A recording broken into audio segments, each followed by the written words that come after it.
What's going on, y'all? Thanks for checking in with Callie. Please like, subscribe if you haven't.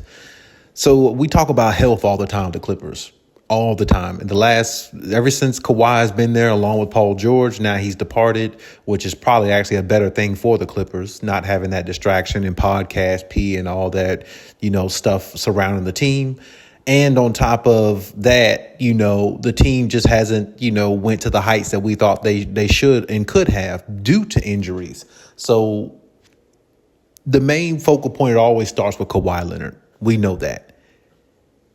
And with knowing that, there are some key things I think the Clippers are just not realizing that could potentially better their chances to have Kawhi Leonard in the postseason and have him ready to go and possibly have him, execute the run that they're trying to make at a championship.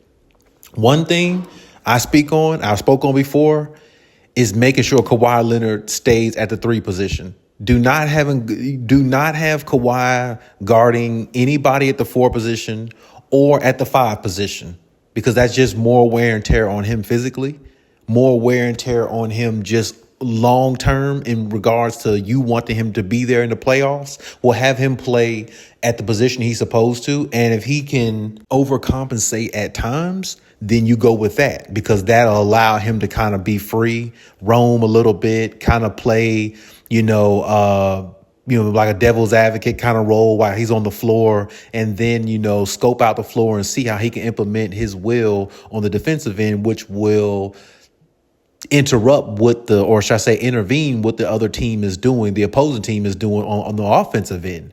So, that's something that I think the Clippers definitely have to look at, specifically Ty Lue, because Ty Lue likes to experiment a lot. And a lot of the experimenting, a lot of all that type stuff goes out the window now, because you're down a star player.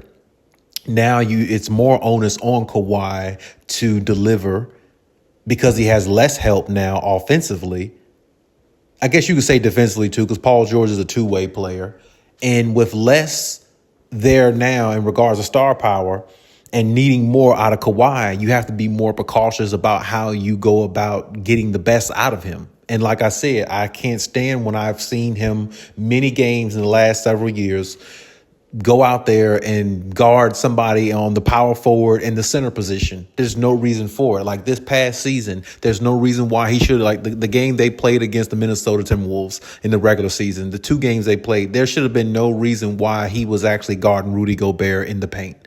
There's no reason for that. None at all. When he played for the Spurs, when he played for the Toronto Raptors for the short stint of time he did, they did not put him in positions like that. Because when you put him in positions like that, that's a big man, a 7-footer, backing Kawhi down, leaning on him body-wise, which he weighs more than Kawhi Leonard, more than likely, probably.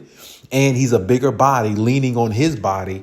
That just puts more wear and tear on a player, and it actually makes a player more fatigued when you got a big body on you like that. I've seen games where where Kawhi was guarding Jokic, and Jokic is putting that big 280, 300-pound body, leaning on Kawhi, backing him down the paint, moving him out the way, scoring with ease. And Kawhi shouldn't even be put in those situations. He wasn't even put in those situations when he was a younger player. Kawhi is a lot better defensively when he can roam, be free on defense, but actually at the same time, he can pay attention to the defender, the person that he's defending, but he's better when he has more roamability, on the defensive end, where he can kind of like disrupt plays and, and kind of like mess up what the other team is trying to do chemistry wise offensively. He's a lot better like that off ball perimeter. He can guard perimeter. He can guard off the ball, but it's better when he's kind of like roaming and lurking and kind of like trying to pick his spots when it's time for him to make or,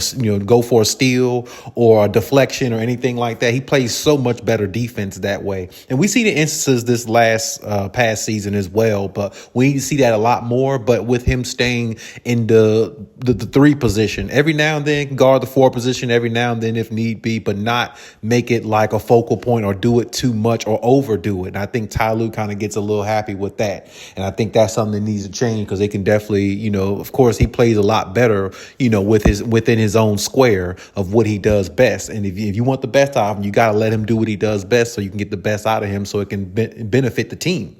Now, another thing I think would benefit. I understand he played 68 games last year, but I do think that they need to cut that down to about 60 games this year.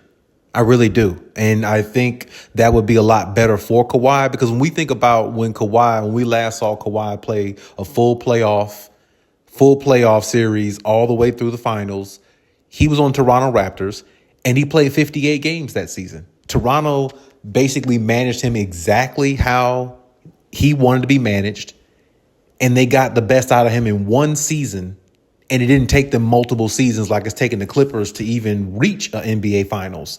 They got there on one try by letting him play 58 games, letting him rest, letting him kind of, keep his feet wet during the season, play about 60 games, he can kind of keep his rhythm going and everything, and letting him rest more with the practicing that he does. Because the thing with Kawhi is, you've heard Patrick Beverley say it probably, and other players, along with Gilbert Arenas, I believe, he practices so hard outside of, playing basketball on his own time. It fatigues his body a lot, and that's one reason why he gets injured a lot. Even Patrick Beverley said that, because he doesn't take no days off. Basically, he doesn't slow down for anything. So with a player like him who works and practices so hard like that, the best way to get the best out of him is what other teams have did. They played him minimal games. They played him meaningful games, more the games that, kind of sort of mean the most in the season. Like, I guess the games that air on TV, the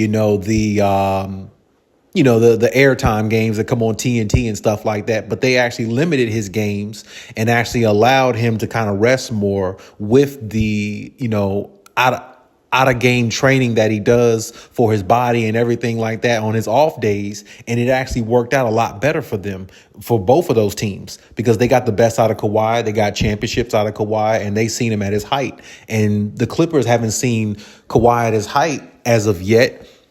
Hopefully it can happen.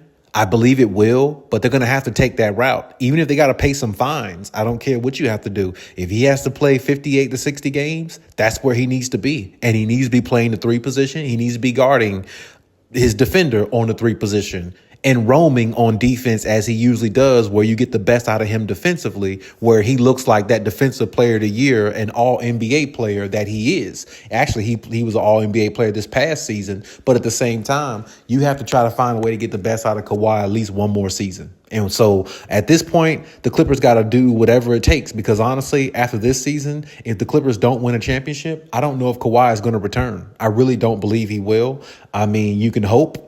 But at the same time, with no Paul George, less superstar help, aging James Harden, who is the same James Harden he was years ago, doesn't show up in the playoffs in big moments when you need him to, just as he did this past playoffs against the Dallas Mavericks. Him and Paul George laid an egg, which was horrible. It's the same old James Harden. You know what I'm saying? So, and now without Paul George, his bestie being there, you know what I'm saying? It just makes it even more easier for him to possibly leave.